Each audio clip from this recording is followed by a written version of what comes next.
Welcome back to Midwest Moto Parts.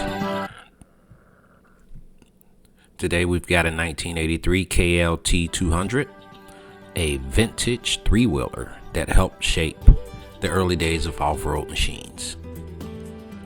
This little tank features an air-cooled single-cylinder engine, plenty of low-end torque for farm trails and yard work, and that classic three-wheel stance everyone remembers.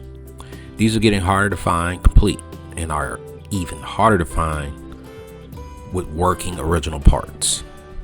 We'll be tearing it down, cleaning everything up, and listing all usable OEM components to help riders restore their own KLT200s.